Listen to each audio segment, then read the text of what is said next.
warahmatullahi wabarakatuh. Waalaikumsalam warahmatullahi wabarakatuh. Puji syukur, marilah sama-sama kita panjatkan kehadirat Allah Subhanahu wa Ta'ala, yang mana sampai pada hari ini kita masih diberi kesehatan dan kesempatan sehingga kita masih bisa sama-sama berkumpul di tempat yang sederhana ini. Baiklah, langsung aja sebelum kita memulai materi pembelajaran, marilah sama-sama kita mengucapkan basmalah. Bismillahirrahmanirrahim. Baiklah, terima kasih ibu-ibu. Langsung aja kita mulai ke pokok materi, yaitu diseminasi modul budaya positif yang akan disampaikan oleh Ibu Ainul Mardiah. Kepada Ibu Ainul Mardiah kita persilahkan dengan segala hormat. Baik, terima kasih Bu Mardi.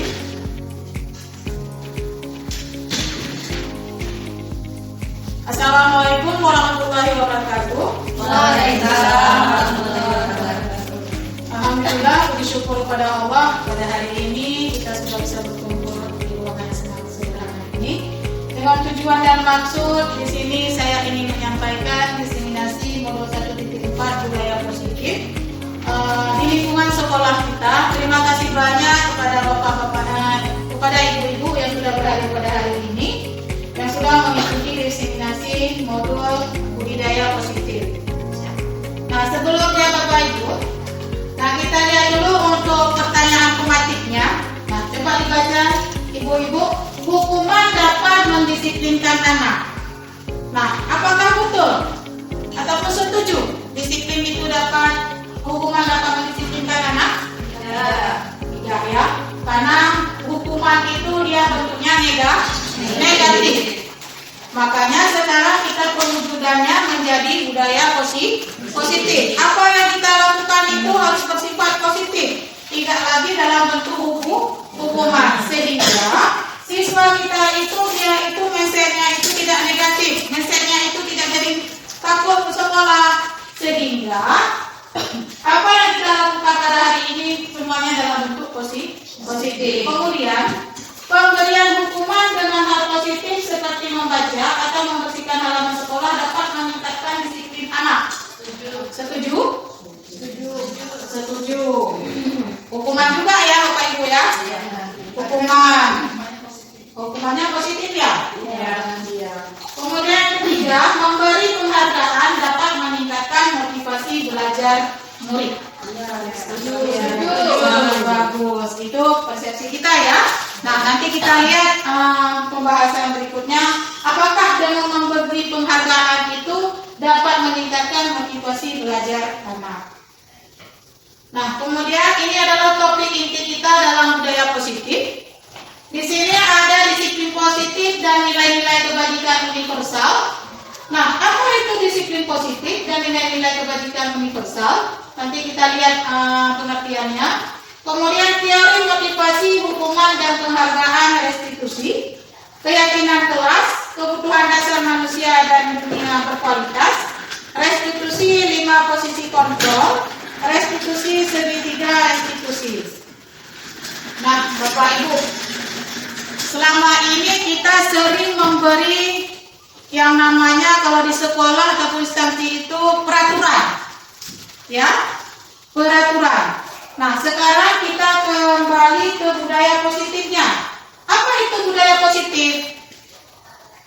Perwujudan dari nilai-nilai atau keyakinan universal yang ditetapkan di sekolah. Budaya positif merupakan perwujudan dari nilai-nilai atau keyakinan universal yang diterapkan di sekolah. Nah, saya mau tanya dulu. Selama ini nilai kebajikan apa yang sudah kita terapkan di sekolah? Apa contohnya? Sudah ya, sudah kita disiplin. Apalagi nilai kebajikannya? Kerapian, berpakaian, masuk sekolah tepat waktu, saling menghormati, itu adalah nilai-nilai kebajikan yang sudah ada di sekolah kita.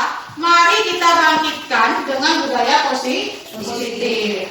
Nah, Budaya positif ini diawali dengan perubahan paradigma tentang teori kontrol.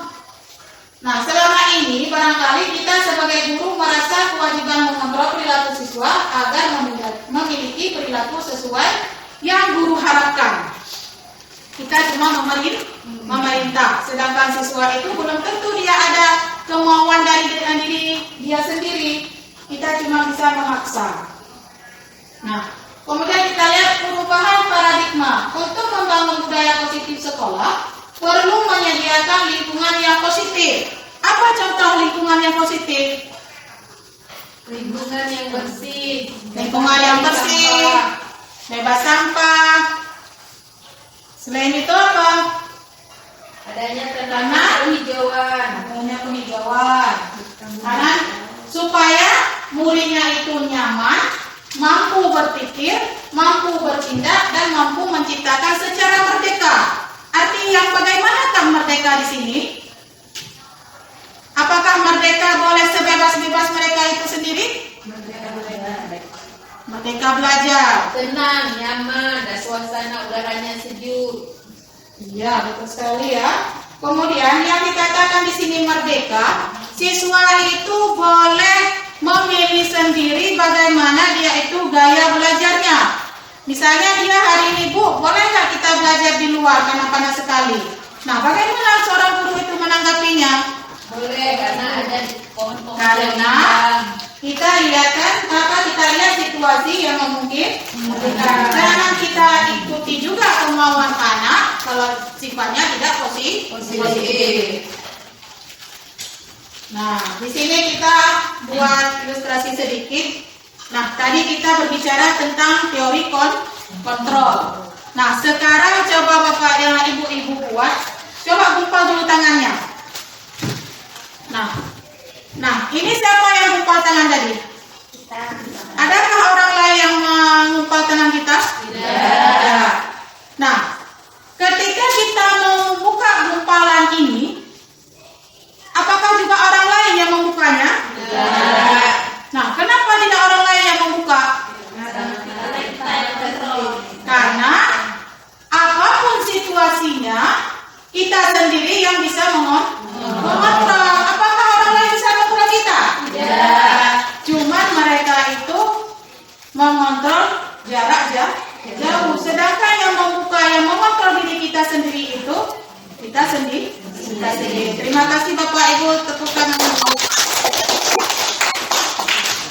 Nah, di sini maka kita sendirilah yang memegang kontrol atas kepala tanah kita. Nah, disinilah yang disebut sebagai kebutuhan dasar kita saat apa yang kita lakukan.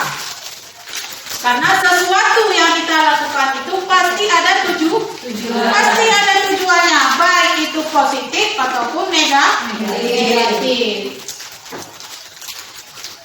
Nah, ini kita lihat tujuan pendidikan menurut Ki Hajar Dewantara.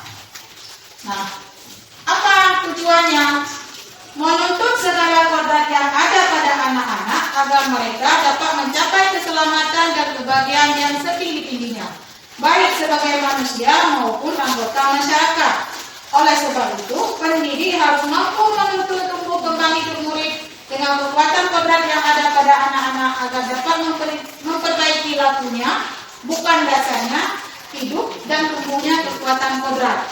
Nah, di sini menurut Ki Hajar Dewantara, kodrat itu apa sih? Segala kodrat. Kodrat itu yang lahir dari kita sendiri. Yang lahir dari kita sendiri. Yang lahir dari kita sendiri. Nah, makanya tujuan pendidikan oleh Ki Hajar Dewantara ini, dia maunya seorang guru itu membangkitkan apa yang ada di dalam diri siswa. Bukan seperti teori kontrol tadi. Guru menuntut siswa apa yang diinginkan oleh guru. Karena seorang murid itu ataupun seorang siswa itu pasti mempunyai watak yang berbeda-beda. Maka di sini Ki Hajar Dewantara ingin kita sebagai pendidik itu supaya memberi pendidikan kepada anak didik kita sesuai dengan kodrat dia itu, baik kodrat alam ataupun kodrat zaman. Nah, apa kodrat alam itu sendiri? Ada yang bisa jelaskan apa itu kodrat alam? Kodrat alam, kodrat yang lahir dari keadaan teknologi. Jadi keadaan teknologi itu keadaan zaman, ya. Karena ada zaman, ada alam. Misalnya seperti ini. Nah, kita ini sekolah kita ini berada di mana? Kita bilang di pegunungan. Jangan samakan anak gunung dengan anak kota. Jangan samakan anak laut dengan anak gunung. Karena pasti wataknya itu berbeda. Kemudian dikondisikan lagi dengan zamannya. Nah, zaman di kita dulu pakai teknologinya mungkin belum secanggih teknologi sekarang. Ya, makanya disesuaikan dengan teknologinya. Nah, sekarang teknologinya seperti ini, maka ajaklah siswa kita berteknologi sesuai dengan perkembangan zaman. Nah, Bapak Ibu, kemudian kita lanjut perubahan paradigma teori kontrol. Berikut ini adalah paparan dari Dr. William Gibson dalam kontrol teori untuk meluruskan miskonsepsi tentang kontrol. Apa itu miskonsepsi? Salah mengaitkan pemahaman dengan teori. Ilusi guru mengontrol murid. Ilusi itu apa? Ilusi hayalan. Menghayal kita selalu mengontrol murid. Sebenarnya seorang guru itu arti kontrol di sini kita tidak memaksa seorang murid. Ya, arti kontrol di sini. Kemudian ilusi bahwa kritik dan membuat orang merasa bersalah dapat menguatkan karakter. Nah, misalnya ada siswa kita nih yang salah. Kita kritik dia secara langsung, seolah-olah ketika kita sudah mengkritik dia itu akan benar. Sebenarnya itu adalah ilusi kita sebagai guru. Itu hayalan aja. Pada dasarnya, pada tumbuh kembangnya dia itu tidak seperti itu. Malah halnya nanti bisa jadi negatif. Nah, kemudian perubahan paradigma stimulus respon ataupun teori kontrol. Siapa sesungguhnya yang memiliki kontrol? Tadi, siapa yang memiliki kontrol? Kita sendiri yang memiliki kontrol. Ini ada stimulus kontrol. Kita mencoba mengubah orang agar berpandangan sama dengan kita. Mungkin? Tidak. Kemudian sedangkan teori kontrolnya, kita berusaha memahami pandangan orang lain tentang dunia. Ya.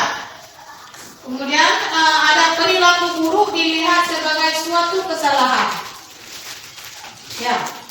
Yang namanya buruk itu salah. Ya. Sedangkan teori kontrol semua perilaku memiliki tujuan. Maka saya bilang tadi, apa yang kita lakukan itu pasti ada tujuan. Baik itu positif ataupun negatif. Kemudian orang lain bisa mengontrol saya. Hanya saya yang bisa mengontrol diri sendiri. Itu tulisannya kurang ya. Saya bisa mengontrol orang lain. Anda tidak bisa mengontrol orang lain.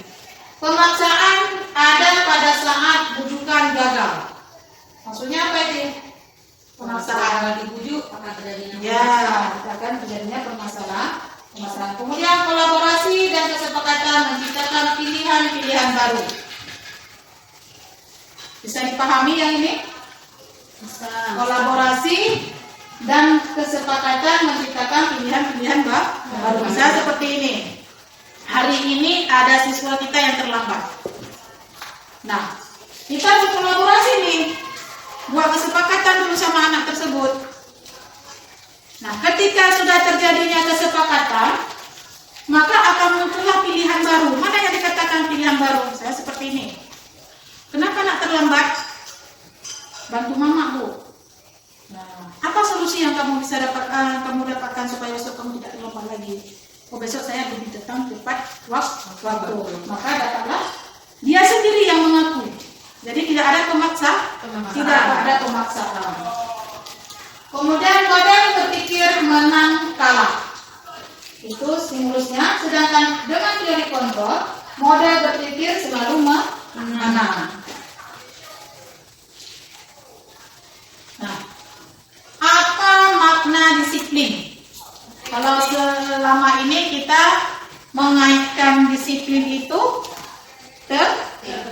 tertib, peraturan, kepatuhan. Nah, itulah yang mindset kita selama ini tentang makna disiplin. Nah, kita lihat menurut Ki Hajar Dewantara. Menurut Ki Hajar Dewantara, bahwa untuk mencapai kemerdekaan atau dalam konteks pendidikan kita saat ini, dan untuk menciptakan murid yang merdeka, syarat utamanya adalah harus ada disiplin yang kuat. Disiplin yang dimaksud di sini adalah disiplin diri yang memiliki motivasi internal. Jika kita tidak memiliki motivasi internal, maka kita memerlukan pihak lain untuk mendisiplinkan kita. Nah, kembali lagi ke teori kontrol tadi. Yang kontrol tadi kita diri sendiri. Yang menjaga kita itu menjadi disiplin juga diri kita sendiri. Nah, ketika kita tidak bisa mendisiplinkan diri, maka perlu orang lain yang mendisiplinkan kita. Makanya tadi ceritanya ada disiplin positif. Tidak lagi dalam bentuk peraturan. Kenapa? Karena peraturan itu karena kata-katanya dalam bentuk negatif. Jangan, tidak. Maka sekarang kita budayakan dengan nilai-nilai kebajikan dan dengan kata-kata positif. Anda tidak bisa mengontrol orang lain, hanya Anda yang bisa mengontrol diri Anda. Nah, ini sesuai dengan teori kontrol tadi. Kita lihat di sini ada berapa profil pelajar Pancasila? Ada 6. Nah, sekarang karena kita sudah menganut kurikulum merdeka, maka wajib kita tanamkan kepada siswa kita itu ada 6 profil pelajar Pancasila. Yang pertama, beriman dan bertakwa kepada Tuhan Yang Maha Esa. 2, berkebinekaan global. 3, mandiri. 4, bernalar kritis. 5, kreatif. 6, gotong royong. Inilah ke-6 profil pelajar Pancasila ini wajib kita terapkan kepada siswa kita sesuai di dalam nanti profil Pancasila itu ada elemen-elemennya. Nah, kita lihat lagi. Baik Bapak Ibu, tadi sudah kita lihat tentang profil pelajar Pancasila itu ada 6. Nah, di sini kita kaitkan dengan disiplin. Disiplin adalah kemampuan memerintah diri sendiri dalam mengontrol dan menguasai diri untuk memilih tindakan yang mengacu pada nilai-nilai yang kita hargai dengan penuh tanggung jawab tanpa perintah orang lain. Berarti ini sudah mulai ke kontrol diri. Nah, maksud dari nilai-nilai yang kita hargai adalah nilai-nilai kebajikan. Sifat-sifat positif manusia merupakan tujuan mulia yang ingin dicapai di setiap individu. Nilai-nilai kebajikan yang ingin dicapai oleh setiap anak Indonesia kita kenal dengan profil pelajar Pancasila. Makanya tadi setiap murid itu harus kita tanamkan dulu ada 6 profil pelajar Pancasila. Maka ke-6 profil Pancasila ini di dalamnya itu ada elemen-elemennya. Misalnya tentang beriman dan bertakwa kepada Tuhan Yang Maha Esa. Apa elemen yang terkandung di dalamnya itu?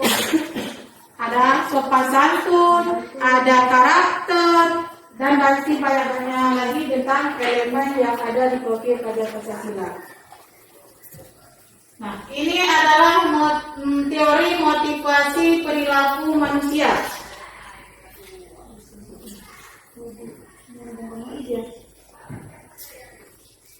kita lihat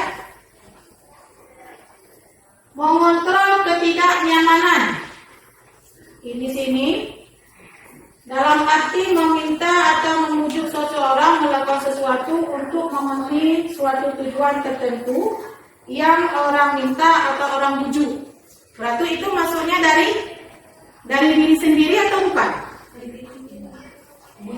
Bujuk. Dengan kata-kata bujuk tadi. Orang lain. Membujuk. Meminta atau membujuk. Berarti masih ada di luar diri kita sendiri, masih didorong oleh orang lain, bukan kesadaran dari diri kita sendiri. Kemudian kita lihat pengaruh jangka pendek dan jangka panjang. Nah, di sini dihukum oleh penghargaan. Apa contoh dihukum oleh penghargaan? Kalau ada dikasih penghargaan baru mau. Contohnya kita aja sebagai guru. Kalau udah dikasih reward baru mau melakukan sesuatu. Nah, itu jangka panjang atau jangka pendek? Jangka pendek. Di saat dikasih penghargaan, disitulah kita baru berusaha. Ketika tidak dikasih reward, tidak dikasih apa-apa, tidak ada efeknya untuk kita tidak melakukannya, maka dikatakan sebagai jangka pendek. Itu dikatakan dihukum oleh penghargaan karena datangnya bukan dari diri kita sendiri. Perlu motivasi dari orang lain dulu. Ketika kita dikasih suatu penghargaan, baru kita mau melakukan. Nah, ketika tidak ada penghargaan, kita down kembali, tidak ingin melakukan apa-apa, maka perubahannya jangka pendek. Kemudian penghargaan merusak hubungan. Apa contohnya? Dengan penghargaan bisa merusak hubungan. Penghargaan, akhirnya kita nggak mau melakukan apa-apa ya kalau ada itu ya. Nah, kalau yang untuk penghargaan merusak hubungan, pernah nggak Bapak Ibu alami? Misalnya di dalam satu kelas itu, kadang kita seorang guru belum tentu jeli dalam melihat siswa itu. Belum jeli kita melihat bagaimana kita memberi nilai. Kadang-kadang banyak nilai kasih sayang. Ketika kita tidak melihat anak tersebut, kadang-kadang maaf istilahnya, memang tidak suka kita lihat dia. Akhirnya apa? Nilai yang kita berikan kepada dia itu tidak bagus. Padahal dia sudah sesuai, yang dijalankan sesuai dengan instruksi, sudah sesuai dengan penilaian. Tetapi dengan gara-gara tadi kita karena nggak selek, akhirnya nilainya juga kita kurangi. Nah, ketika kita beri nilai kepada yang satu ini yang mungkin menurut yang lain tidak pantas, maka yang lainnya cemburu. Maka timbul apa? Hubungan antara siswa yang satu dengan siswa yang lain itu tidak baik. Maka disitulah terjadinya penghargaan bisa merusak hubungan. Kemudian penghargaan bisa menghukum. Apa contohnya penghargaan bisa menghukum? Yuk, siapa yang bisa beri contoh? Kadang dengan diberi penghargaan bisa menghukum seseorang. Mana contohnya?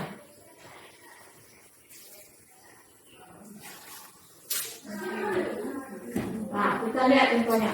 Kan dengan tadi penghargaan bisa menghukum, penghargaan bisa merusak hubungan, pengaruh jangka pendek. Nah, kita lihat contohnya. Jika seseorang diberi penghargaan atau dipuji di depan orang banyak, maka yang lain akan merasa iri. Ada nggak rasa seperti itu? Ada. Kita manusia normal. Jangan kita bilang, enggak lah Bu, enggak lah. Kita masih normal. Kadang kalau enggak berarti belum malu, masih ditanya kenormalannya ya. Nah, kita sebagai manusia normal pasti ada rasa seperti itu. Nah, maka yang lain akan merasa iri. Mungkin saja sebagian dari mereka akan tidak menyukai orang yang diberikan penghargaan tersebut. Betul. Ya enggak? Ya. Setuju ya? Setuju. Nah, contoh lain, jika di dalam kelas seorang guru sering memberikan penghargaan kepada murid-muridnya, besar kemungkinan murid-muridnya termotivasi hanya untuk menyenangkan gurunya aja. Ada nggak kasus seperti itu? Ada. Dia kesannya baik sama kita, karena dia cuma ingin menghargai kita aja di depan kita. Sedangkan di belakangnya belum tentu dia akan buat seperti itu. Nah, disinilah dikatakan penghargaan juga bisa merusak, bisa menghukum seseorang. Makanya sekarang apapun ceritanya, yang namanya hukuman itu diubah menjadi positif. Bagaimana juga kita memberi penghargaan? Saya terkejut juga ketika saya membaca penghargaan bisa merusak hubungan, penghargaan bisa tidak efektif, penghargaan bisa menghukum seseorang. Terkejut saya. Kok bisa ya? Nah, ketika kita kembali lagi, dia juga ya, pernahlah dulu seperti ini, ketika orang dikasih penghargaan, mungkin nggak layak, kita merasa diri layak, kecewa ya kan? Kecewa kita sendiri, berarti disitulah letaknya dihukum oleh penghargaan. Maka bagaimana cara kita sekarang supaya tidak ada lagi hal-hal negatif yang muncul dengan penghargaan? Karena semua manusia itu pasti ada sepaling tidak satu yang bisa kita hargai. Belum tentu manusia itu tidak ada yang kita hargai. Misalnya nih Bapak Ibu, ada misalnya Bu Nurul. Oh, Bu Nurul dia berarti ada kelebihannya di sini, maka beri dia penghargaan juga. Maka di dalam satu kelas itu tidak ada lagi perankingan. Kalau dulu kita memberi siswa itu ada ranking 1, ranking 2, ranking 3. Nah, itulah siswa kita yang terbaik. Allah sudah menciptakan manusia itu semua baik, semua pandai, semua lengkap. Jadi tidak ada yang dibeda-bedakan. Ya. Makanya dalam menilai siswa tersebut semua diberi penghargaan, tergantung apa yang dimunculkan. Bisa dipahami? Bisa. Nah, jangan kita hanya memberi reward, memberi penghargaan cuma kepada siswa ranking 1, ranking 2, ranking 3. Nah, kita tidak melihat anak tadi, mungkin dia kekurangannya apa, kelebihannya apa. Karena setiap manusia sudah tentu diciptakan ada kekurangan dan ada kelebihan. Maka disinilah kita sebagai guru bisa melihat, jangan hanya melihat 3 kategori tadi. Maka berilah penghargaan kepada murid-murid kita semua yang apa yang dilakukan hal-hal positif. Kalau dia hal negatif yang dilakukan, apa tindak lanjut dari kita? Maka kita kasih dia restitusi. Nanti akan ada pembahasan berikutnya. Bagaimana kita merestitusi siswa yang bermasalah? Ada pertanyaan Bapak Ibu? Tidak ada ya? Sudah bisa dipahami ya, dihukum oleh penghargaan. Karena saya di sinilah saya yang paling terkejut. Teori yang pernah saya dapatkan, teori inilah yang paling saya terkejut. Karena kita biasanya dengan memberi reward kepada siswa itu akan membangkitkan semangat. Itu kan yang ada di pikiran kita selama ini. Dengan memberi penghargaan, kita puji, kasih reward. Nah, disitulah kita membanggakan diri. Yang bahwa apa yang kita lakukan itu sudah benar sebenarnya. Tetapi ketika saya mendapat teori seperti ini, langsung down saya, kok bisa ya? Tetapi ketika diberi contoh, betul juga, memang itu murni kita alami. Intinya, apa yang sudah kita katakan sebagai teori kontrol tadi, betul kan dalam kehidupan nyata kita sehari-hari? Nah, di sini kita lanjut penghargaan menurunkan kualitas. Apa maksudnya? Penghargaan mematikan kreativitas. Penghargaan mengurangi motivasi intrinsik. Siapa yang bisa memberikan contoh, Bapak Ibu?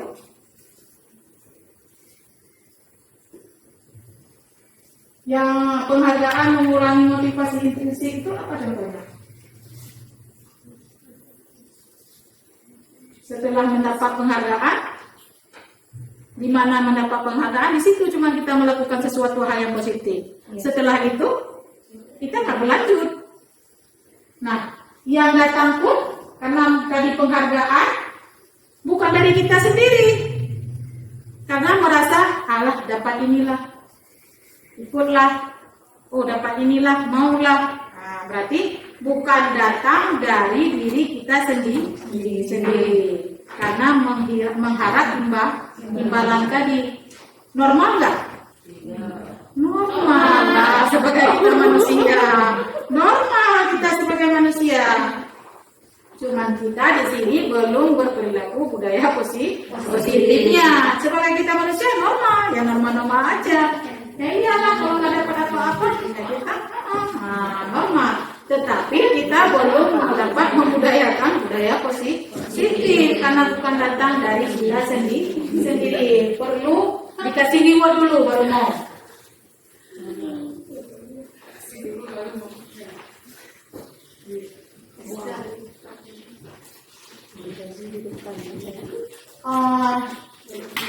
Kita lanjutkan contoh pengakuan ataupun apresiasi kebajikan.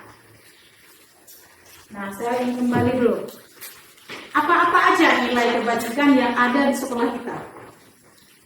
Tahu ya Bapak Ibu nilai kebajikan? Nah, selama ini nilai-nilai kebajikan apa yang sudah ada di sekolah kita?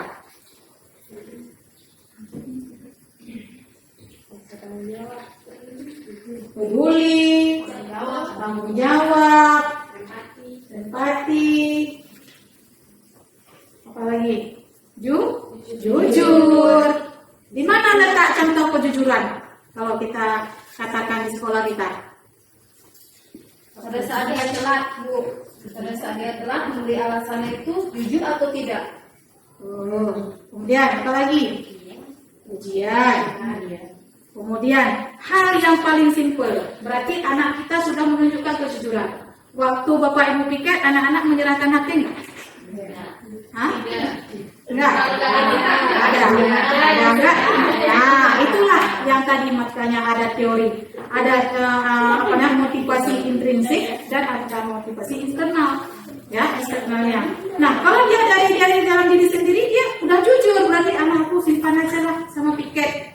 Nah, berarti dia sudah menunjukkan nilai kebajikan kejujurannya dengan memberikan tanpa diperiksa dia, karena sudah tahu tadi ceritanya, sudah tahu peraturannya, sudah tahu kesepakatan sekolah kita bahwa jika masuk ke perekaran sekolah UAP wajib disimpan di piket. Maka disitulah salah satunya bahwa siswa kita sudah menunjukkan nilai kejujuran. Nah, contoh pengakuan ataupun apresiasi kebajikan yang saya bilang tadi. Apresiasi itu jangan ada di ranking 1, 2, dan 3. Apapun yang dilakukan siswa kita, berilah dia apresiasi dengan nilai-nilai kebajikannya. Contohnya tadi, kemarin saya perhatikan rasa empatimu besar sekali pada saat menolong murid baru di sekolah kita. Berarti itu rasa apa? Ada rasa empatinya. Nah, kemudian contoh kedua, saya menghargai kepedulianmu kepada saat kamu membantu teman-temanmu di tugas kelompok. Itu bentuk apresiasi. Jangan cuma kita memberi apresiasi, kelompok mana tadi yang cepat menyelesaikan, ayo. Ketika anak mau buat baik, kita tidak pernah memberi reward. Hanya anak-anak yang mendapat pengetahuan tinggi, hanya itulah anak kita yang kasih kesukaan. Padahalnya tidak seperti itu. Tidak hanya di pengetahuannya, tetapi di sikapnya juga kita harus beri reward. Ya Bapak Ibu. Kemudian terima kasih untuk rasa tanggung jawabmu pada saat kamu memungut kertas yang berserakan di lantai. Nah, hal-hal sekecil ini pun sudah menjadi kebiasaan kita memberi apresiasi. Jangan hal kecil yang seperti inilah yang kita nggak nampak. Yang nampak apa? Cuman pengetahuannya aja yang kita kasih reward.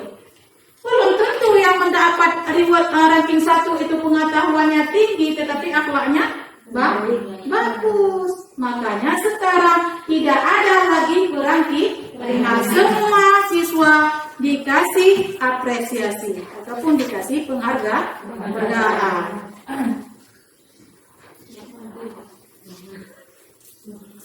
Nah,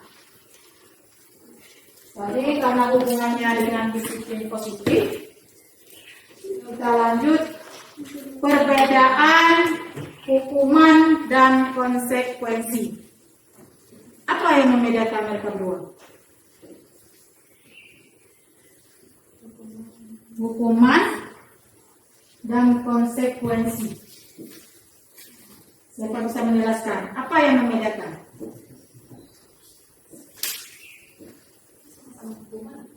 Sama hukuman. Iya, ya Bu Juhat. Sudah. Konsekuensi, dampak. Kalau hukuman, tindakan. Ya. Tindakan konsekuensi, dampak atau efek dari tindakan. Ya. Nah, contohnya seperti ini. Kalau hukuman, biasanya sifatnya positif atau negatif?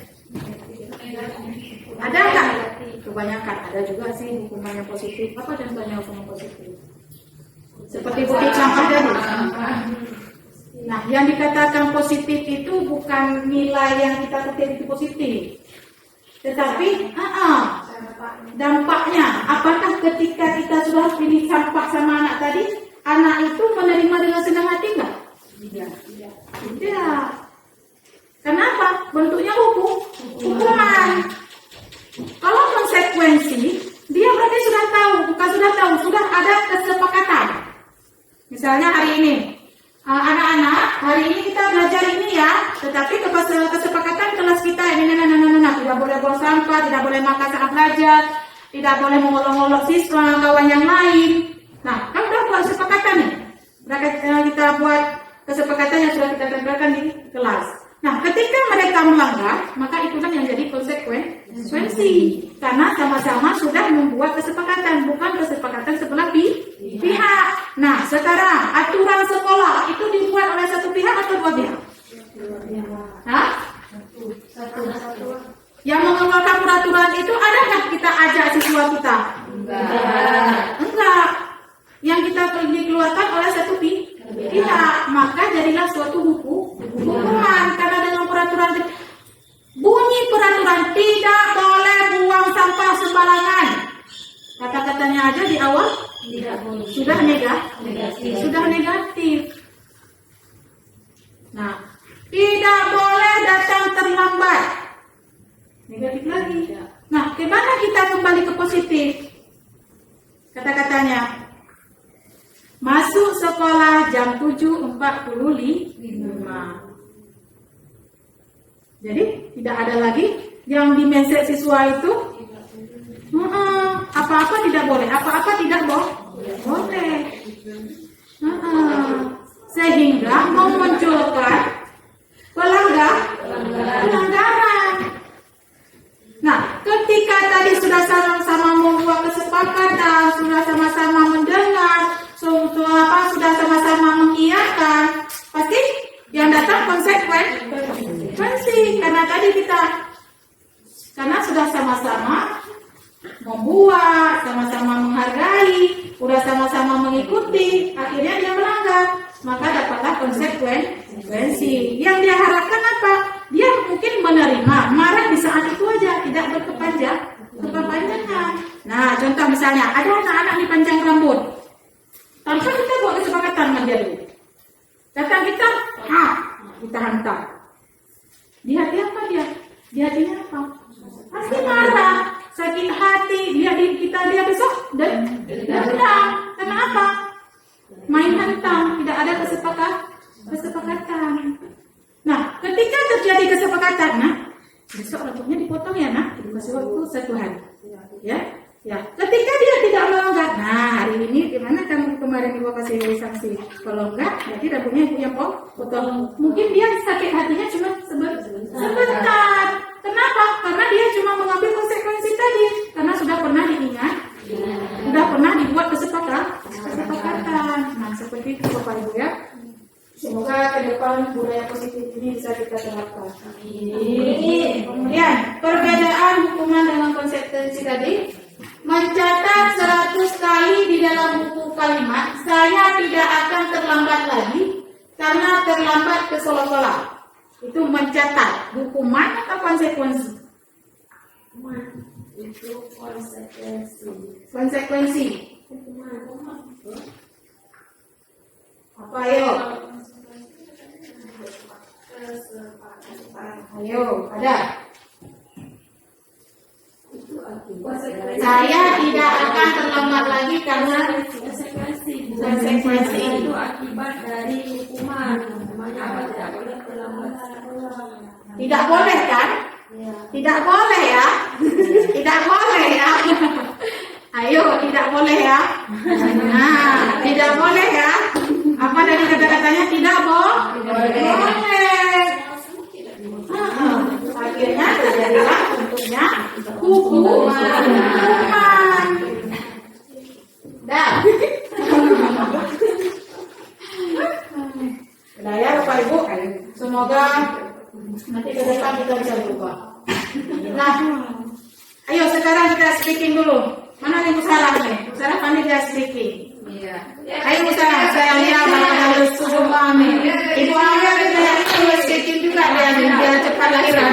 Iya, ayo. Ayo.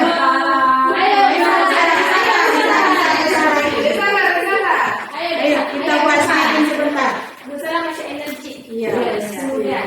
Tapi setelah dua, sekolah 3. Udah, apa aja boleh bicara. Walaupun mukanya masih 20 tahun. Ayo. Iya, apa aja boleh Pak? Mau speaking apa? Ayo berdiri, mau apain biar semangat lagi. Oh, yuk, boleh. Kita dari belakang. Dari depan ya. Oh, nanti mau lagi dia balik lagi. Ayo, apa yang kita semangat? Ya, semangat banget. Nah, saya ini yang semuanya jangan kalau jadi pecat ya. Semuanya jangan pecat ya. Oke, kita SPP dengan kata saya bilang. Saya bilang. Oke, jadi ibu-ibu mengikuti peraturan dengan kata saya bilang. Oke, saya bilang tangan ke atas. Saya bilang tangan ke depan. Tangan ke atas. Saya bilang.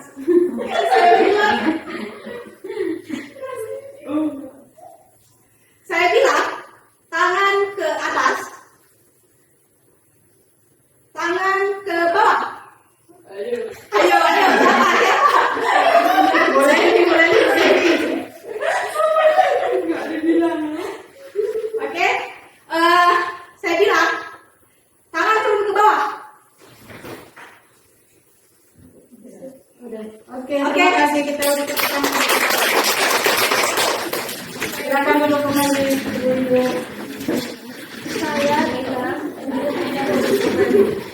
bilang. Makanya dengan speaking tadi sebenarnya itu sudah menentukan konsentrasi kita. Nah, tadi karena di awal itu sudah ada aturannya ya, sudah ada perjanjiannya ya, dengan kata-kata bilang. Nah, kalau kita sudah mencerna, otak kita main, karena kita masih aktif, berarti kita bilang. Oh, berarti ini nggak bilang, berarti jangan berkata. Nah, itu hal kecil, berarti nanti bisa diterapkan di kelas masing-masing supaya kita lihat kondisi anak. Oh, ini udah hilang konsentrasinya.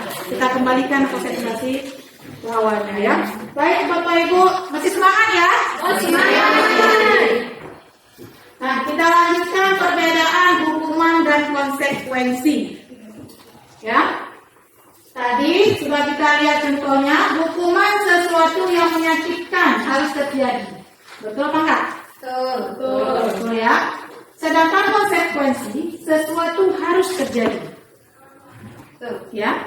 Karena ada kesepakatan tadi. Kemudian membuat anak sakit itu sambungan sebenarnya terjadi membuat anak sakit fisik maupun hati untuk jangka waktu lama. Sedangkan konsekuensi membuat anak merasa tidak nyaman dalam jangka waktu pendek. Sedangkan hukuman dan anak membenci kedisiplinan. Kalau konsekuensi anak menghargai kedisiplinan.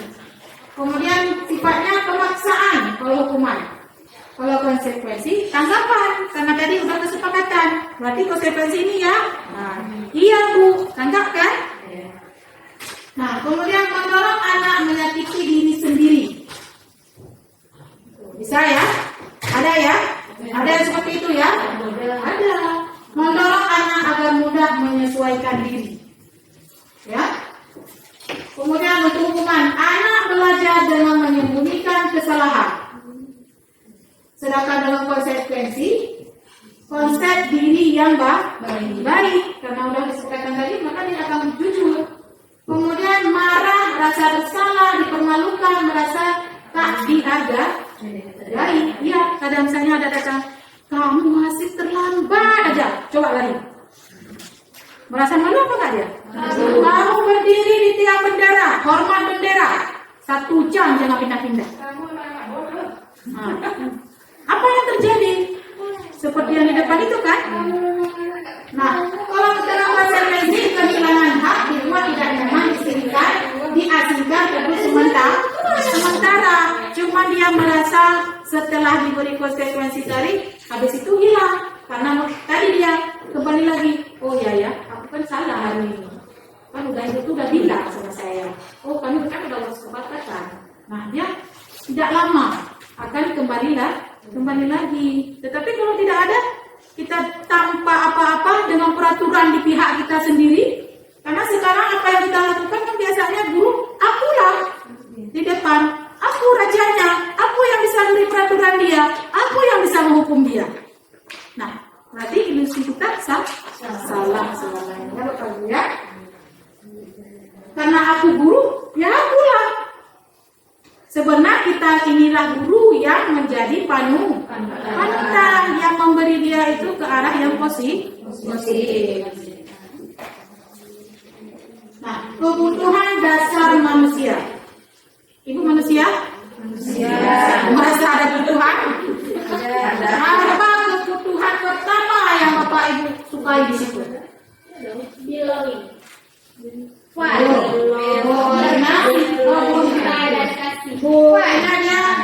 Perlu dicinta dan dikasih. Kiki? Saya senang. Kiki fine, I'm fine ya. Kiki? I'm fine. Boleh nih? Apa boleh nih? Bu pilih yang mana? Oh, suka dasar di situ. Cinta kasih diterima ya. Bu Titi?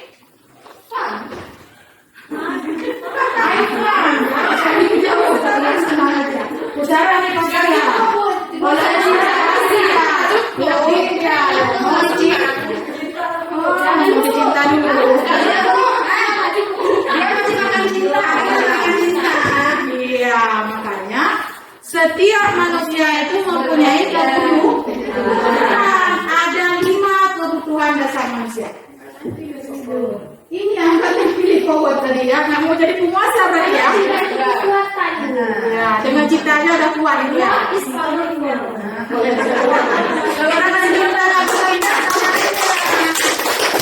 Dengan cintanya udah melengkapi semuanya dan kebutuhan yang lain.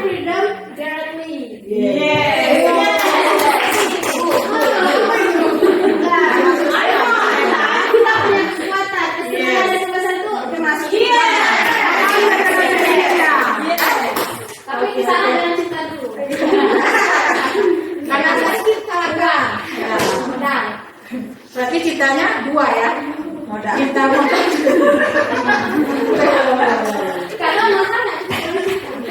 Baik, kaitannya dengan 5 kebutuhan dasar tadi. Yang pertama, bertahan hidup. Mungkin ya manusia nggak bertahan hidup. Kemudian ada ingin jadi penguasa. Itu kadang-kadang. Kemudian ada yang mau dicintai. Kemudian apa lagi tadi? Kebebasan. Kemudian apa lagi? Kesenangan. Ya. Nah, ini ada kasus. Coba Bapak Ibu baca dulu, dicermati kira-kira si anak ini, si Doni ini kebutuhannya apa? Pelita nih sih. Cerna mana si Doni pelitanya? Mana ada pelita simpang mana? Ayo, Bapak Ibu. Kira-kira Iya, si Doni ini memerlukan. nah, kita lihat Ibu Ambar, guru wali kelas 2A di SD Pelita, sedang bingung menghadapi ulang salah satu murid di kelasnya, yaitu si Doni. Beberapa anak di kelas 2A telah datang padanya dan mengeluhkan Doni yang sering meminta bekal makan siang mereka dengan paksa. Ya, dengan paksa ya. Jika Anda menghadapi situasi seperti Ibu Ambar, apa yang akan Anda lakukan? Menurut Anda, kira-kira apa alasan Doni melakukan hal itu? Kurang kasih sayang. Kurang kasih sayang, Boy Kiki kurang kasih sayang. Ayo, Boy Ali, kurang perhatian, Kurang kebebasan ya Bu. kurang kebebasan. Di rumah binatang. Bisa jadi, ya, bisa jadi. Kurang kayak dicatain ya.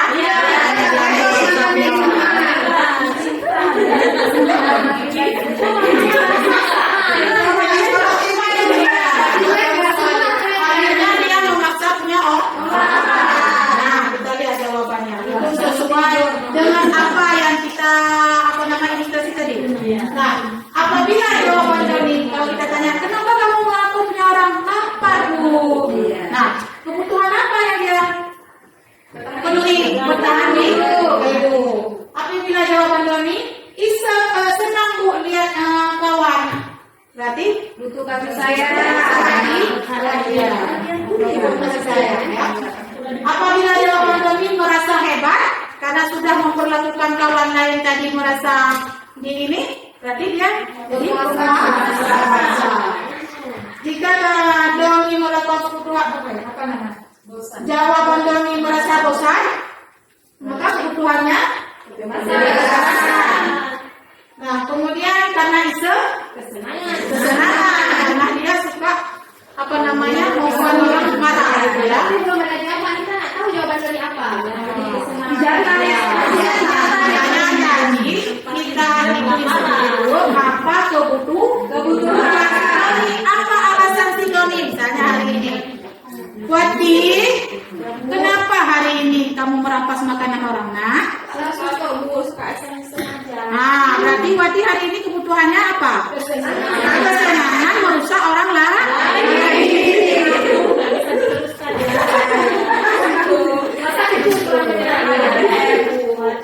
Nah, karena sebelum kita apalagi kebutuhan orang tersebut, kita bisa lanjut dulu ya, Bapak Ibu.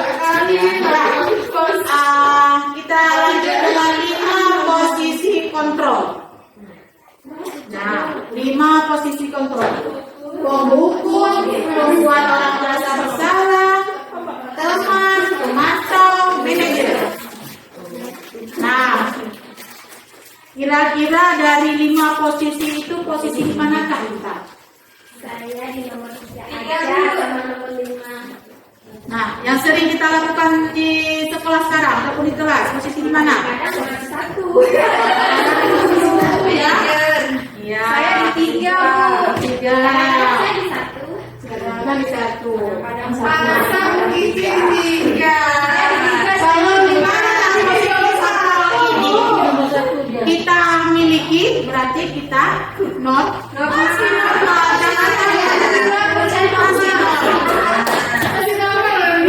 dan nanti kita sudah menganut budaya positif. Nah, di sini kebiasaan yang selama ini sudah kita lakukan itu kita ada di posisi nomor 1, ada di nomor 2, ada di nomor 3, ada di nomor 4, dan ada di nomor 5. Nah, itu kan dulu. Kalau sekarang mari sama-sama kita ambil posisinya paling bawah. Jangan ambil paling atas. Belum tentu yang di atas itu lebih bagus. Ya, maka kita ambil posisinya sebagai posisi apa? Sebagai posisi manajer, karena kita sebagai seorang guru. Nah, kalau yang nomor 1 itu posisi siapa? Raja. Hah? Raja? Polisi Pak Raja yang suka menghukum ya. Kita sebagai polisi enggak ya, karena kita mendidik, maka kita berada di posisi manajer. Nah, ini kita lihat bagaimana karakter seorang penghukum. Nah, kalau seorang penghukum biasanya menggunakan hukuman fisik maupun verbal. Orang-orang yang menjalankan posisi menghukum senantiasa mengatakan bahwa sekolah memerlukan sistem atau alat yang dapat lebih menekan murid lebih dalam lagi. Guru seperti ini senantiasa percaya ada satu cara agar pembelajaran bisa berhasil, yaitu cara dia sendiri. Seperti tadi, akulah karena aku seorang guru. Aku yang bisa memberi hukuman, aku yang bisa memberi nilai. Aku semuanya aku. Nah, akibatnya jadi penghukum. Nah, membuat orang merasa bersalah. Di posisi ini, murid akan memiliki penilaian diri yang buruk tentang diri mereka. Murid merasa tidak berharga dan telah mengecewakan orang-orang yang disayanginya. Apa contohnya membuat orang merasa bersalah? Kan ada siswa kadang dia mungkin sama kita respect, suka sama kita. Terkadang dia sekali berbuat salah sudah keenakan sama kita. Karena kasih dulu, Ya, jatuh, kursinya patah. Ya. Nah, gara-gara kamu kursinya jadi patah. Ya, Nah, jadi salah. akhirnya dia merasa bersalah. Nah, inilah yang membuat dia itu sebagai perasaan bersalah. Kemudian ada posisinya sebagai teman. Nah, di sini bahaya juga sebenarnya posisinya sebagai teman. Bisa dipahami Bapak Ibu? Posisi kita sebagai teman, kenapa kita nggak diambil posisinya sebagai teman dengan siswa? Karena ada efek positif dan negatifnya. Siswa kita, dia itu masih butuh butuh kasih sayang. Kadang-kadang kasih sayang yang kita berikan dia itu ambil ambil manfaatnya. Salah persepsi. Ya, makanya di sini posisi kita nggak diminta di posisi teman, dimintanya di posisi manajer. Nah, manajer itu diawali dengan teman dulu, tetapi kita nggak dijadikan sebagai teman. Nah, ketika kita menjadi teman dengan siswa, seperti tadi, memanfaatkan, itu terjadi ya? Nyata ya? Nyata. Kadang kita udah respect sama dia, udah sayang sama dia, udah kita jadikan teman, tetapi apa hasilnya? Di belakang kita dia mengkhianati kita. Iya, betul. Dia cuma menganggap kita aja gurunya, sedangkan yang lain bukan guru dia. Itu akhirnya muncullah sifat negatif.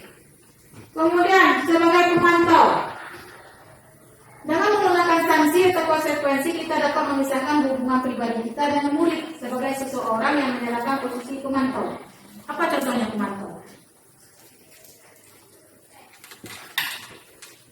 Memantau pada saat siswa Kita cuma bisa memantau kesalahan.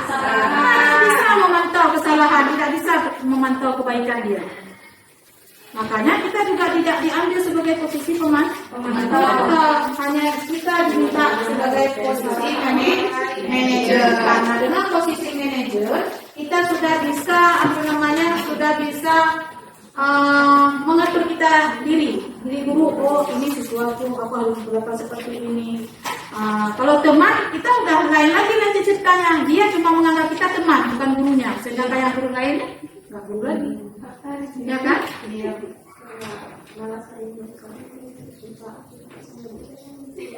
Nah, itulah. Udah cerita, hari ini kita jadi teman, besoknya Makanya kita ambil posisinya sebagai posisi manajer. Nah, kemudian Bapak Ibu kita lihat penghukum, menghardik, menunjuk, menyakiti, menyindir. Apa betul? Ya, sifat penghukum. Enggak. Betul. Enggak. Menghardik, menunjuk, menyakiti, menyindir. Betul.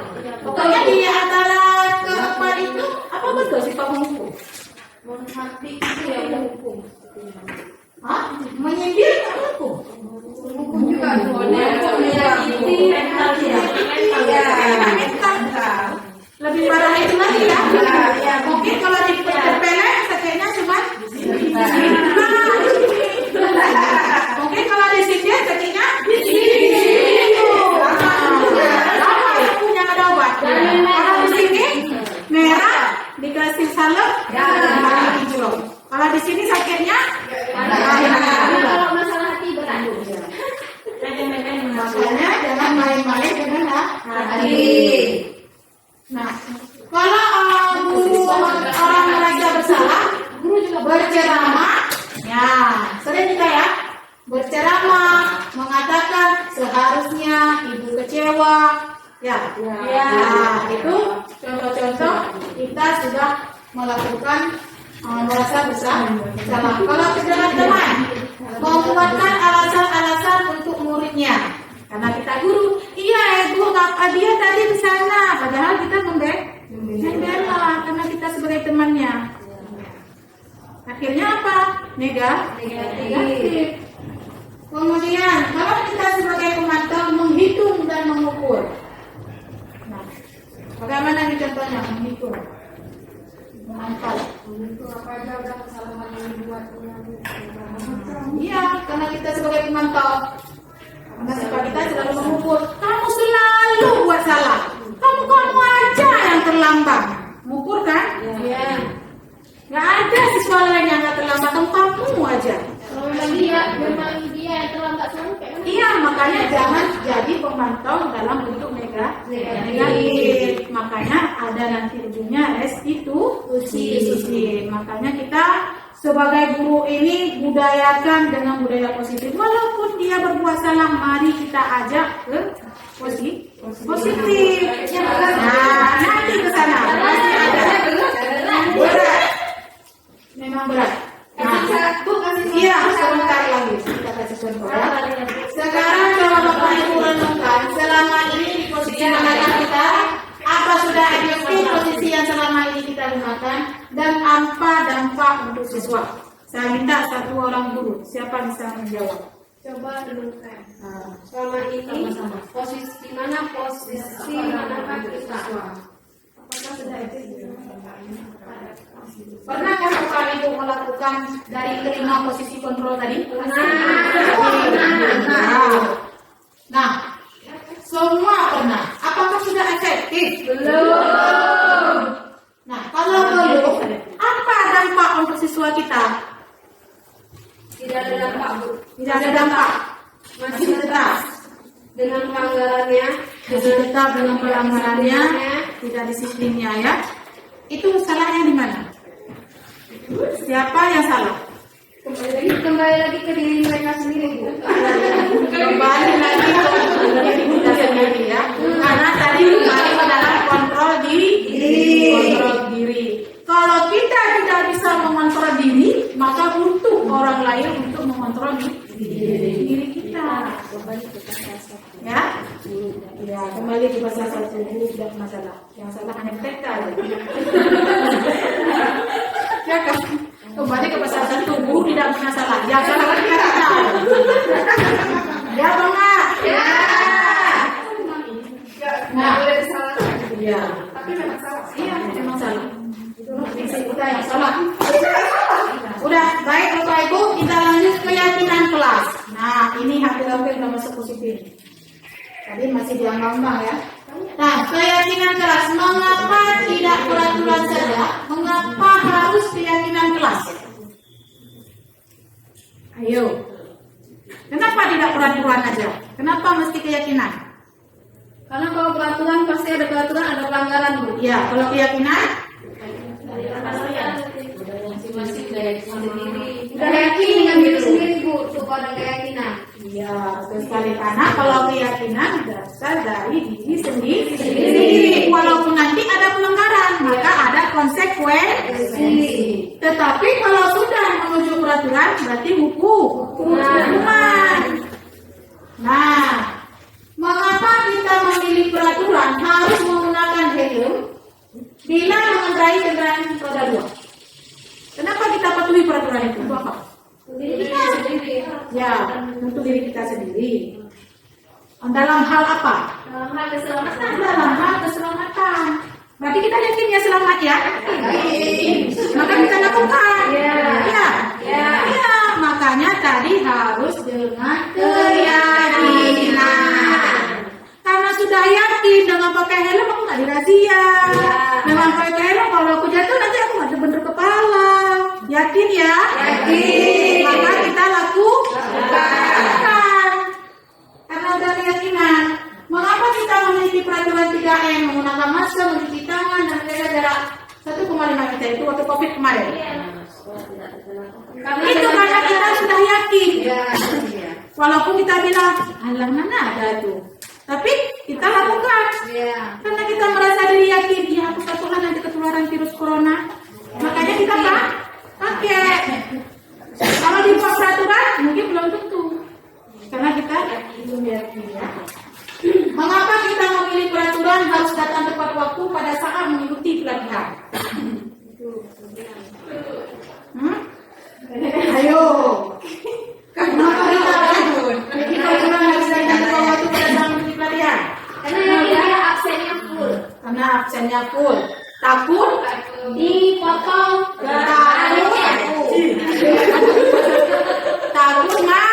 Takut malu, aduh kena datang sendiri. Akhirnya, iya malu kan? Malu. Berarti keyakinan ya, yakin maka kita lakukan.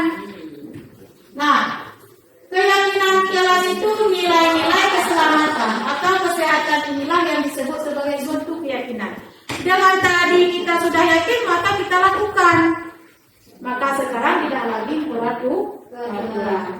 Seseorang akan lebih tergerak dan bersemangat untuk menjalankan keyakinannya daripada hanya sekedar mengikuti serangkaian peraturan yang tertulis tanpa makna.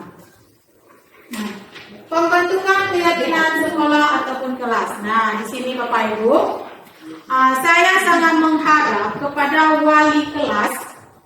Nah, ini wali kelas dulu. Supaya di dalam kelas itu dibuat keyakinan kelasnya, supaya apa? Supaya pembelajarannya menjadi nyaman. Di mana letak kenyamanannya? Ketika sudah ada kesepakatan antara guru dengan siswa, misalnya contoh kesepakatannya, tidak boleh, jangan nggak boleh lagi ya, karena udah positif. Menjaga kebersihan kelas. Udah sepakat nih. Ketika mereka mau buat salah, berarti ada konsekuensi tadi. Nah, jangan pakai kata-kata negatif, tetapi nilai-nilai kebajikan. Nah, keyakinan kelas bersifat lebih abstrak daripada peraturan yang lebih rinci dan konkret. Keyakinan kelas berupa pernyataan-pernyataan universal menggunakan kalimat positif. Misalnya, tadi apa?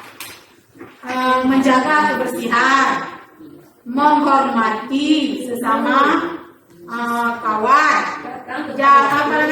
menghargai guru, datang tepat waktu, ya itu kata-kata kebajikannya. Semua warga kelas hendaknya ikut berkontribusi dalam pembuatan keyakinan kelas lewat kegiatan curah pendapat. Sama-sama mencari pendapat. Kira-kira apa peraturan kelas, keyakinan kelas yang kita buat? Jadi dari guru ada, dari siswa ada, sama-sama dijadikan keyakinan kelas. Nah, sampailah ke segitiga restitusi. Nah, restitusi adalah proses menciptakan kondisi bagi murid untuk memperbaiki kesalahan mereka sehingga mereka bisa kembali pada kelompok mereka dengan karakter yang lebih kuat. Nah, apakah selama ini kita sudah pernah melakukan restitusi kepada siswa kita? Sudah? Siapa yang sudah pernah melakukan restitusi? Kayaknya belum ya. Nah, kita lihat dulu bagaimana apa itu restitusi. Nah, ada beberapa langkah restitusi yang harus kita lakukan. Yang pertama, menstabilkan integritas. Di sini kita semua akan melakukan hal terbaik yang bisa kita lakukan. Kemudian, di langkah kedua, validasi tindakan yang salah. Nah, semua perilaku memiliki alasan. Betul ya? Setiap apa yang kita lakukan, pasti ada alasannya. Siswa juga manusia. Apa yang dia lakukan juga pasti ada alasannya. Mau positif ataupun negatif. Nah, kalau sifatnya positif, mari kita sama-sama mengajarkan ke positif. Kalau sudah negatif sifatnya, maka mari kita ajak ke positif. Nah, yang ketiga, menanyakan keyakinan. Makanya tadi, buat dulu keyakinan. Baik dengan guru mata pelajaran, ataupun dengan wali kelas. Dengan guru mata pelajaran, ya masing-masing guru mata pelajaran buat keyakinannya. Misalnya keyakinan mata pelajaran bahasa Inggris, bersiap dengan bahasa Inggris, berbicara di sama pelajaran bahasa Inggris, ya. Kemudian tidak menjaga kebersihan kelas. Nah, itu kan kesepakatan keyakinan kelas berdasarkan pelajaran. Nah, seperti itu ya Bapak Ibu. Nah, ketika dia melanggar nanti kita kembalikan dia keyakinan tadi. Apa yang keyakinan yang sudah kita buat tadi? Nah, di sini ada namanya segitiga restitusi sama ya. Di sini ini bentuk kata-kata positifnya. Misalnya seperti ini, menstabilkan identitas. Setiap orang pasti pernah melakukan kesalahan, ataupun kamu bukan satu-satunya yang pernah melakukan ini.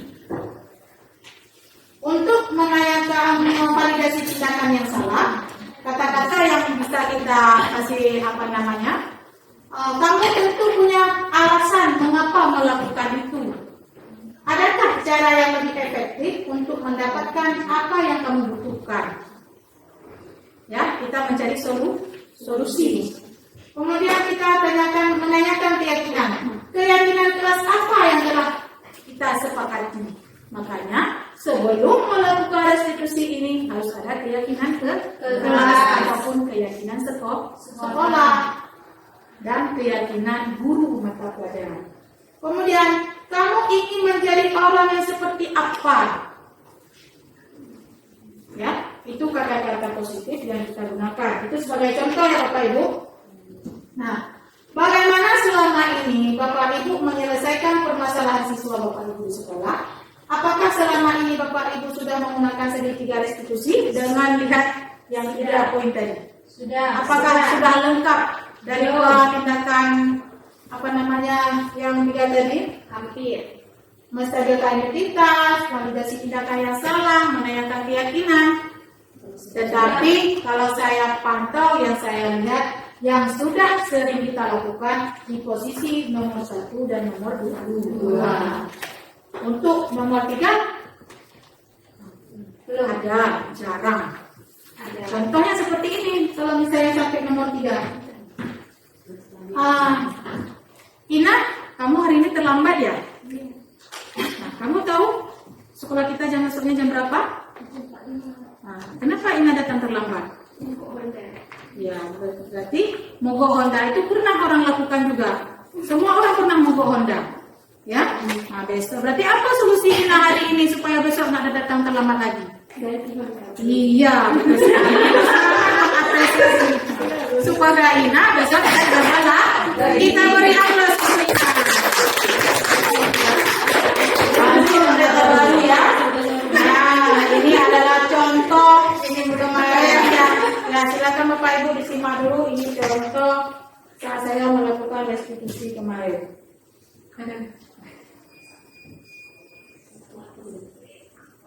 Kecil ya suaranya ya. Nggak ada ini ya. Speaker.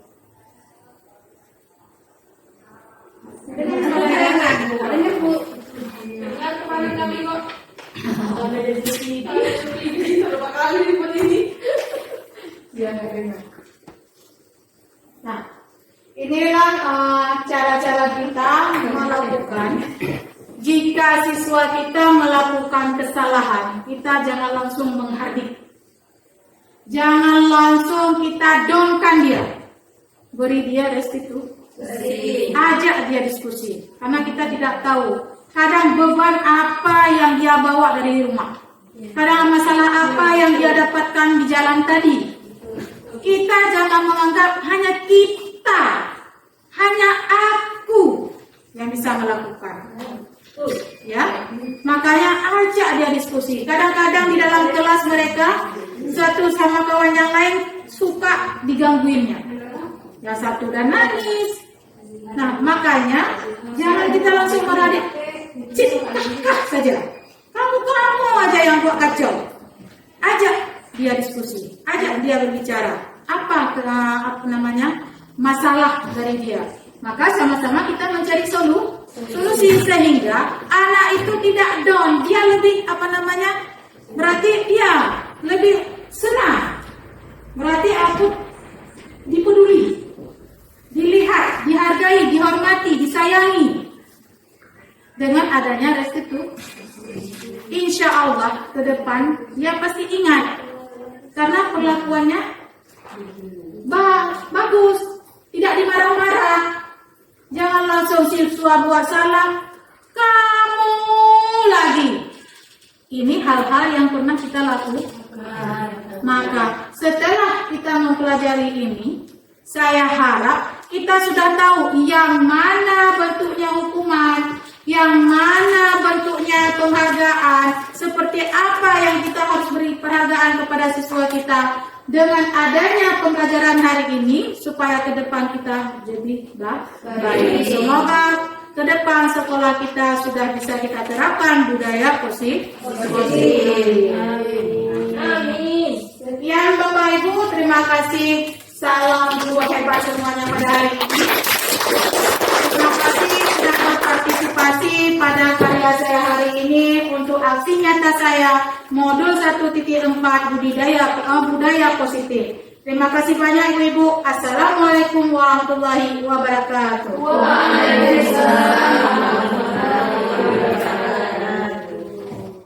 Assalamualaikum warahmatullahi wabarakatuh. Saya Kepala SMK Negeri 1 Indra Makmur, di mana tempat tugas Ibu Ainul Mardiah mengajar. Saya sangat bangga dan mengapresiasi kepada seluruh guru SMK Negeri 1 Indra Makmur yang sudah berpartisipasi dalam mengikuti diseminasi budaya positif yang dipaparkan oleh Ibu Ainul Mardiah. Saya sangat bangga kepada Ibu Ainul Mardiah yang sudah melakukan aksi nyata budaya positif. Semoga ke depan dengan adanya guru penggerak sekolah kita menjadi lebih baik lagi menuju budaya positif. Salam guru penggerak, bergerak, tergerak, dan menggerakkan. Wassalamualaikum warahmatullahi wabarakatuh.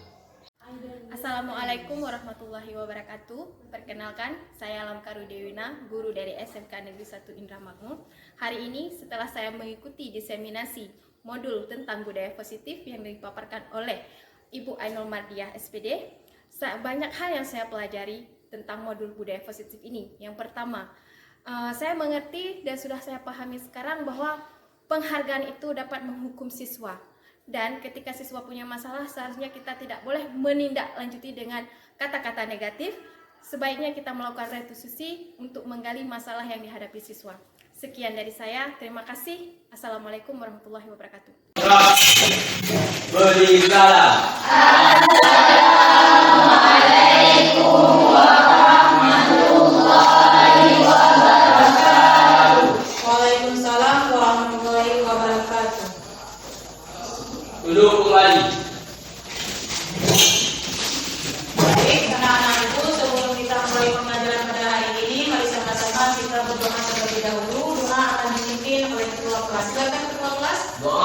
dimulai.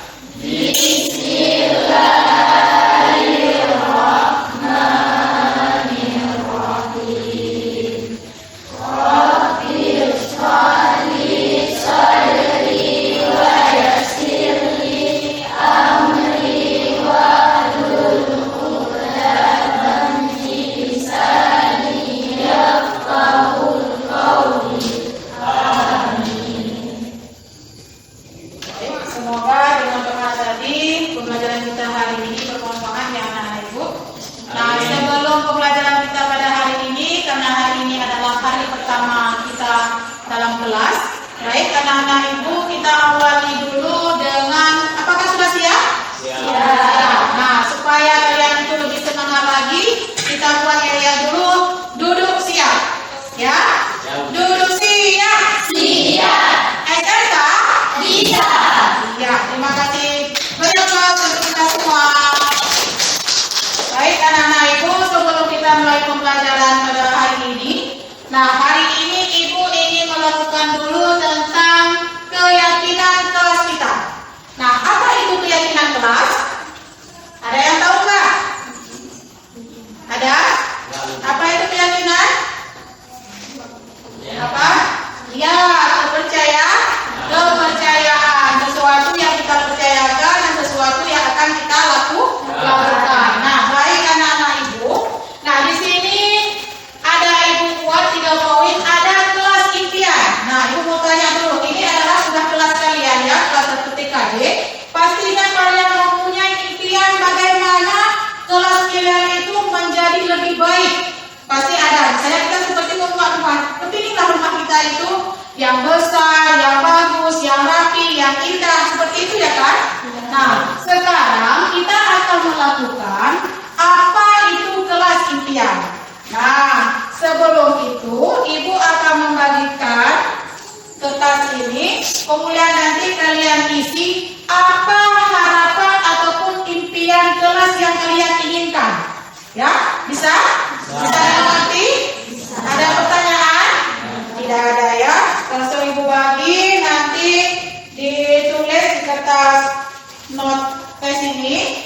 Kalian isi apa harapan ataupun impian kelas yang bagaimana kalian mau.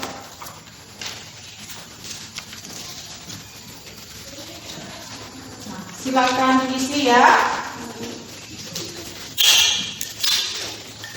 Silakan diisi. Ya, gimana rasanya anak-anak? Siap. Kamu sudah siap? Silakan kalian tempelkan ke depan yang ada kelas impian. Langsung ditempelkan di sini ya, masing-masing orang ditempelkan di kelas impian. Biar nanti sama-sama dilihat apa kelas impian yang kalian harapkan. Silakan. Satu-satu.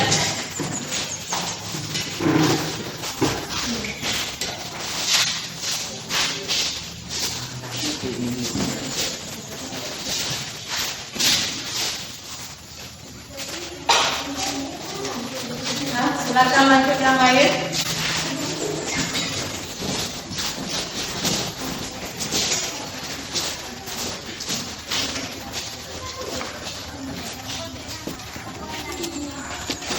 Ya sudah habis, siapa lagi?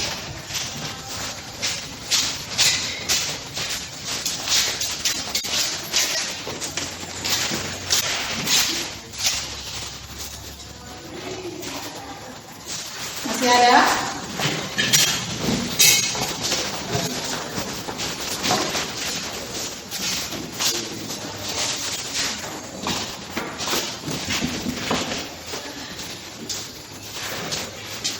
Sudah selesai? Ya. Berarti semua sudah menuliskan bagaimana harapan atau impian tentang kelas kalian pada hari ini. Baik, anak-anak ibu, ini ada beberapa yang sudah kalian tulis tentang kelas impian kalian. Nah, dari kelas impian ini, nanti kita jadikan dia itu keyakinan kelas kita berdasarkan kelas impian ini. Misalnya tadi, semua teman yang semangat belajar. Ya, nanti dari impian ini kalian buat keyakinannya itu bagaimana. Nah, di sini ibu bagikan lagi kertasnya bagaimana kalian untuk membuat keyakinan dari kelas impian yang sudah kalian lakukan tadi, yang kalian tulis tadi. Silakan ikuti kembali ya.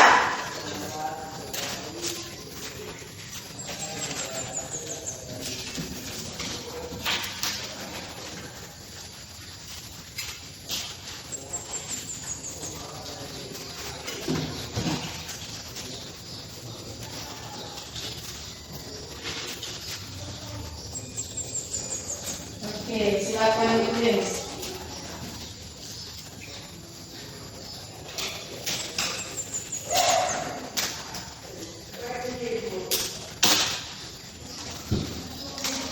Sudah selesai? Kalau sudah selesai, silakan tempelkan di keyakinan kelas. Ayo, silakan.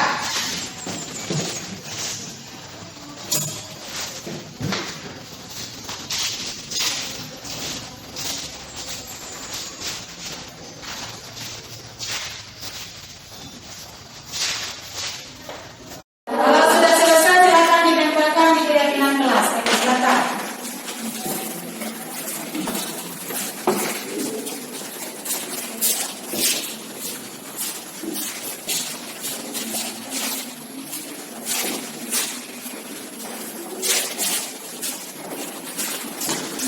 Siapa lagi? Silakan.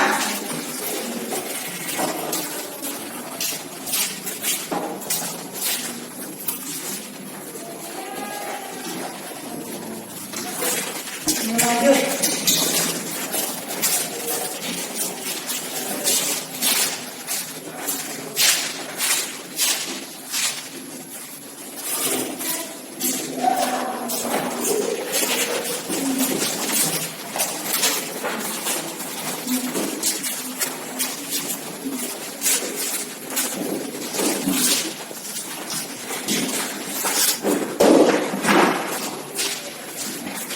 Baik, nah itu udah semua ya. Nah, kita lihat ini sudah kalian buat tentang keyakinan kelas. Nah, berdasarkan keyakinan kelas yang kita buat ini, nanti kita simpulkan menjadi keyakinan kelas 1 TKJ. Nah, di sini kita lihat dulu. Nah, berdasarkan keyakinan kelas yang ditulis ini sama kawan kalian, tidak membuang sampah sembarangan. Apa nilai keyakinannya? Berarti menjaga kebersihan. Berarti yang pertama menjaga kebersihan kelas. Kemudian yang kedua,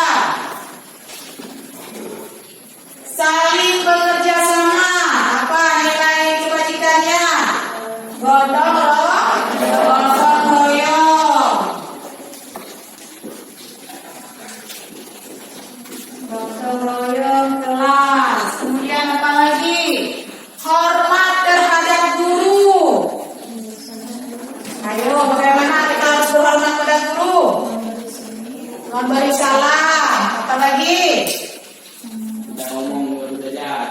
Ya, memberi salam. Keempat, tidak bicara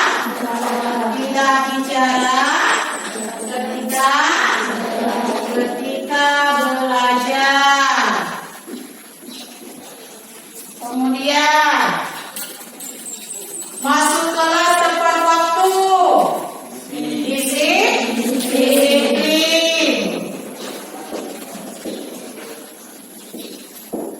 Kemudian kita lagi tidak menyantai waktu ulangan. Ayo, apa nilai kebajikannya? Jujur.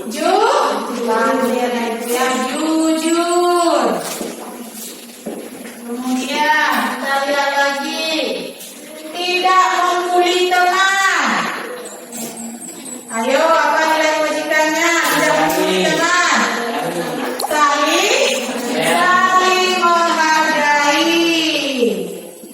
Saling menghargai sesama teman. Kemudian kita lihat lagi. Berarti sudah semua ya, tidak membuang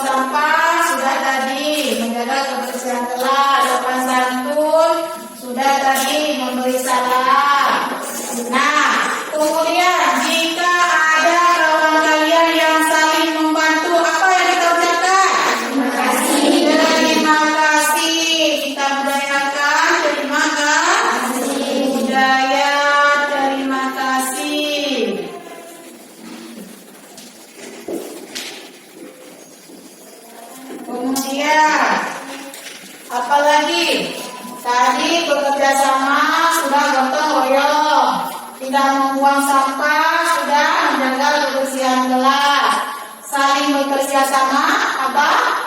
Gotong royong juga. Kemudian membantu sesama kawan. Udah tadi? Ya, budaya terima kasih. Budaya terima kasih. Berarti ada 8 keyakinan kelas 1 TKJ.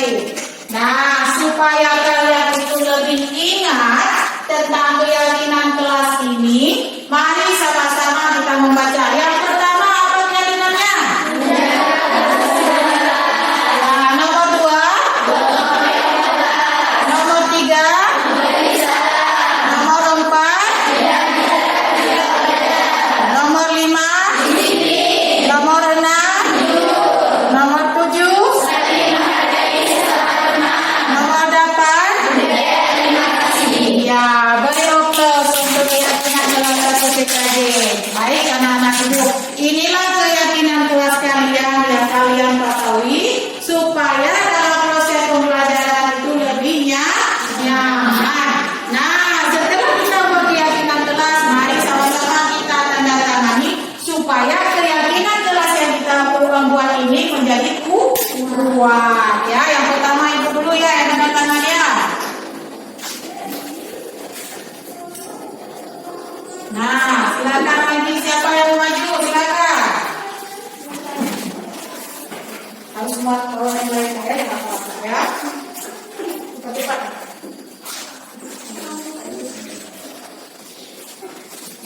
Sudah, siapa lagi? Ayo cepat-cepat.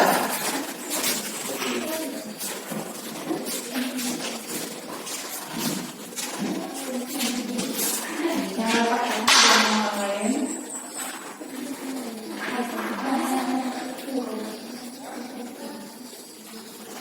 Nah, siapa lagi?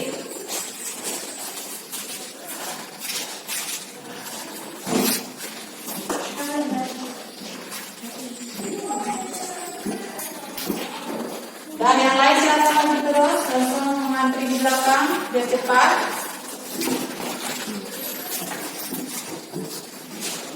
Langsung antri di belakang ya biar cepat.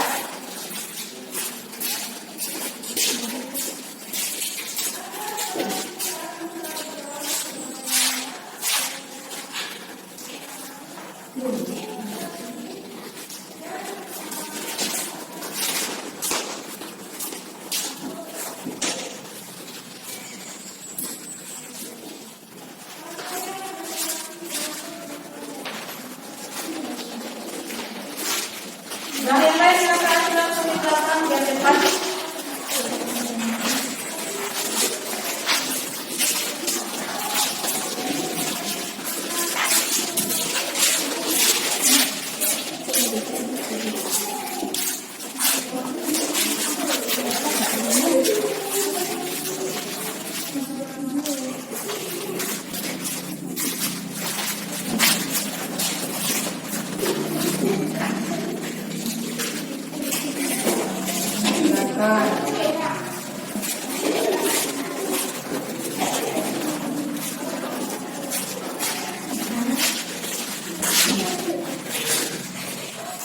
Silakan.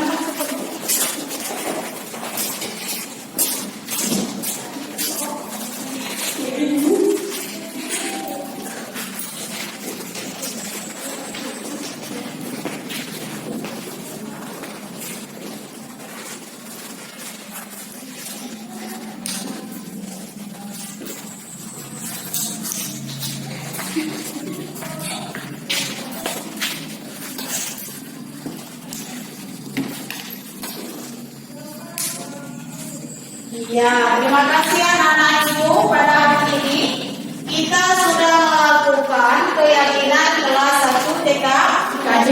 Nah, sudah lengkap dengan tanda tangan. Nanti kertas ini kita tempelkan di sudut kelas kita. Supaya apa? Supaya kita lebih mengingat lagi tentang keyakinan ke kelas. Baik anak-anak ibu, pada hari ini terima kasih banyak sudah kalian buat tentang keyakinan kelas kalian. Semoga dalam proses pembelajaran kalian itu menjadi nyaman. Cukup sekian untuk hari ini kegiatan yang kita lakukan. Ibu akhiri, assalamualaikum warahmatullahi wabarakatuh.